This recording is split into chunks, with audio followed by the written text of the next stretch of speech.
Assalamualaikum warahmatullahi wabarakatuh. Saya Alifdian Tafala dengan NIM 124030310401127, mahasiswa Ilmu Al-Quran Tafsir Fakultas Usuluddin.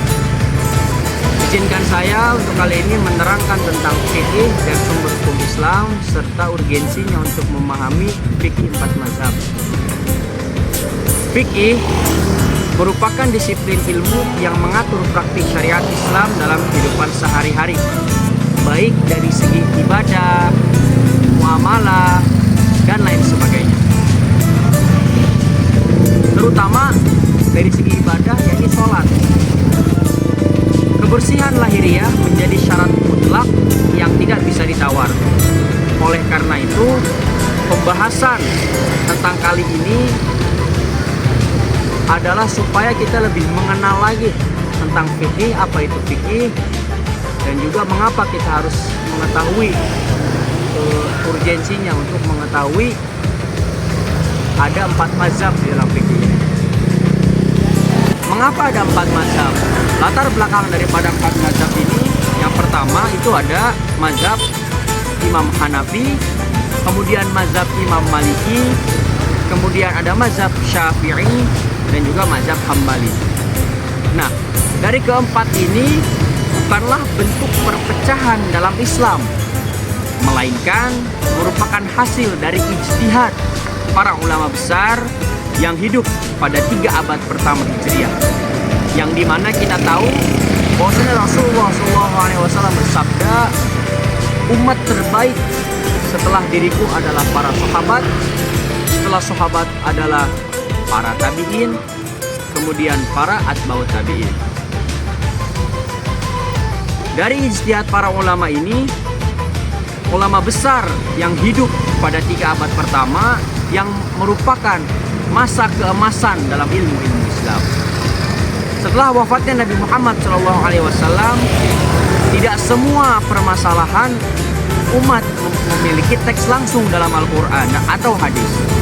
Para ulama mujtahid pun melakukan ijtihad, jadi penalaran hukum untuk menjawab persoalan-persoalan baru berdasarkan sumber-sumber syariat yang ada.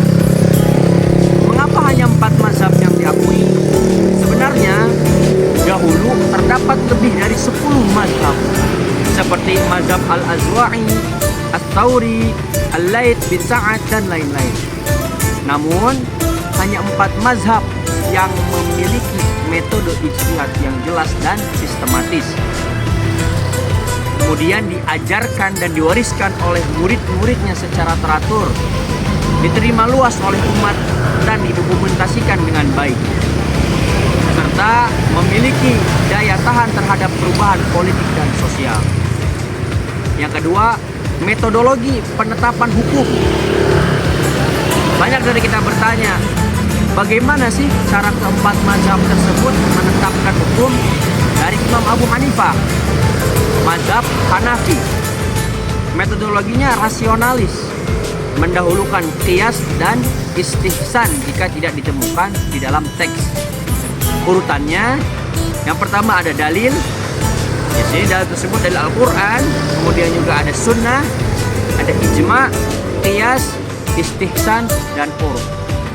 Konteksnya, kenapa sih Imam Abu Hanifah itu lebih mendahulukan qiyas? Di sini sejarahnya, beliau ini hidup di Kufah, daerah Irak, daerah yang jauh dari Madinah.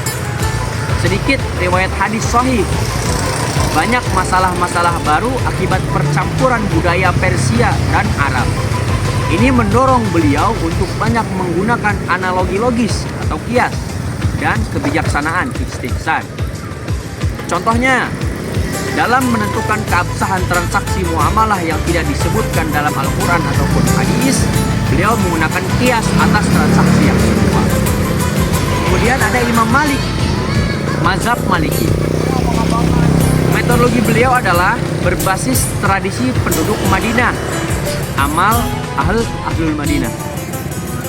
Karena beliau menganggap praktik penduduk Madinah adalah warisan langsung daripada baginda Nabi Muhammad SAW. Urutannya seperti apa? Yang pertama, pertama ada beliau mendahulukan Al-Quran, kemudian juga sunnah. Nah, setelah sunnah ini adalah amal penduduk Madinah, kemudian qiyas, baru maslahah. Maslahah mursalah dan juga ada saddu zariyah. Kenapa sih beliau demikian? Nah, sejarahnya beliau ini hidup di Madinah, pusat ilmu dan hadis. Beliau melihat perilaku penduduk Madinah yang merupakan para tabi'in sebagai bentuk riwayat kolektif ijma' amali. Contohnya, doa qunut subuh diamalkan oleh penduduk Madinah, maka Imam Malik menganggapnya sunnah muakkadah. Kemudian seterusnya ada Imam Syafi'i, yaitu mazhab Syafi'i. Metodologi beliau sistematis dan ketat dalam urutan dalil. Pendiri ilmu usul fikih.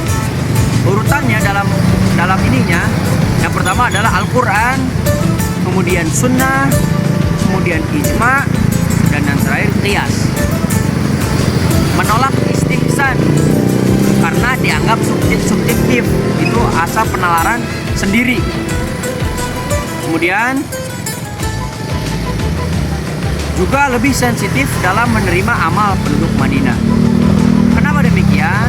Dari konteks sejarahnya, beliau hidup setelah Imam Malik dan sempat belajar kepada beliau. Imam Syafi'i melakukan kritik terhadap kelebihan dan kekurangan metode guru-gurunya dan menyusun kaidah baku dalam hukum. Contohnya, jika ada dua hadis bertentangan, maka Imam Syafi'i punya kaidah mengutamakan yang lebih sahih dan lebih kuat sanadnya. Kemudian ada yang keempat, Imam Ahmad bin Hambal, mazhab Hambali. Metodologinya sangat ketat pada nas dan hadis, lebih mengedepankan riwayat daripada logika. Urutannya yang pertama ada Al-Quran, As-Sunnah, bahkan hadis dhaif pun jika tidak bertentangan. Kemudian ada fatwa sahabat dan juga qiyas sebagai pilihan terakhir. Konteks sejarahnya, beliau hidup dalam zaman yang penuh fitnah, termasuk fitnah kholak Quran. Jadi Al-Quran adalah makhluk. Beliau banyak diuji oleh penguasa dan tetap teguh menjaga kemurnian akidah dan hadis. Contohnya, Imam Ahmad tidak mudah menggunakan qiyas, bahkan bila menemukan hadis walaupun lemah, ia lebih memilih hadis tersebut daripada logika atau qiyas. Mengapa perlu ada perbedaan dan mazhab? Alasan teologis dan ilmiahnya, perbedaan itu rahmat. Sebagaimana dikatakan oleh para ulama, ikhtilaf ala ummati rahmah. Perbedaan dalam umatku adalah rahmat. Tidak semua dalil berbunyi eksplisit. Banyak yang umum, khusus mutasyabbih, memerlukan tafsir dan pemahaman mendalam. Nabi tidak menyampaikan semua hukum secara rinci, sehingga terjadi ijtihad yang sah. Kemudian juga ada faktor bahasa dan budaya. Arab bukan bahasa tunggal. Ada beragam dialek dan cara memahami istilah syar'i. Contohnya, kata lamas dalam Al-Quran bisa berarti menyentuh fisik atau hubungan seksual. Ini yang menyebabkan beda pendapat soal batalnya wudhu karena persentuhan. Yang ketiga, faktor geografis dan politik. Ulama hidup di tempat yang berbeda, seperti Imam Abu Hanifah di Kufah, kemudian Imam Malik di Madinah, Imam Syafi'i di Baghdad, dan juga Imam Hanbal di Mesir. Masing-masing menghadapi realitas sosial yang berbeda, termasuk jenis persoalan yang muncul dan ketersediaan sumber hadis.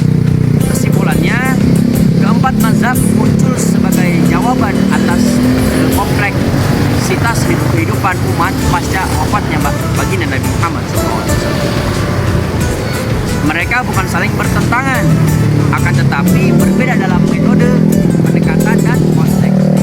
Semua mazhab mengacu kepada Al-Quran dan Sunnah, tapi memiliki prioritas dan metode istinbat yang berbeda. Umat Islam dibolehkan mengikuti salah satu mazhab karena semuanya bersumber dari ijtihad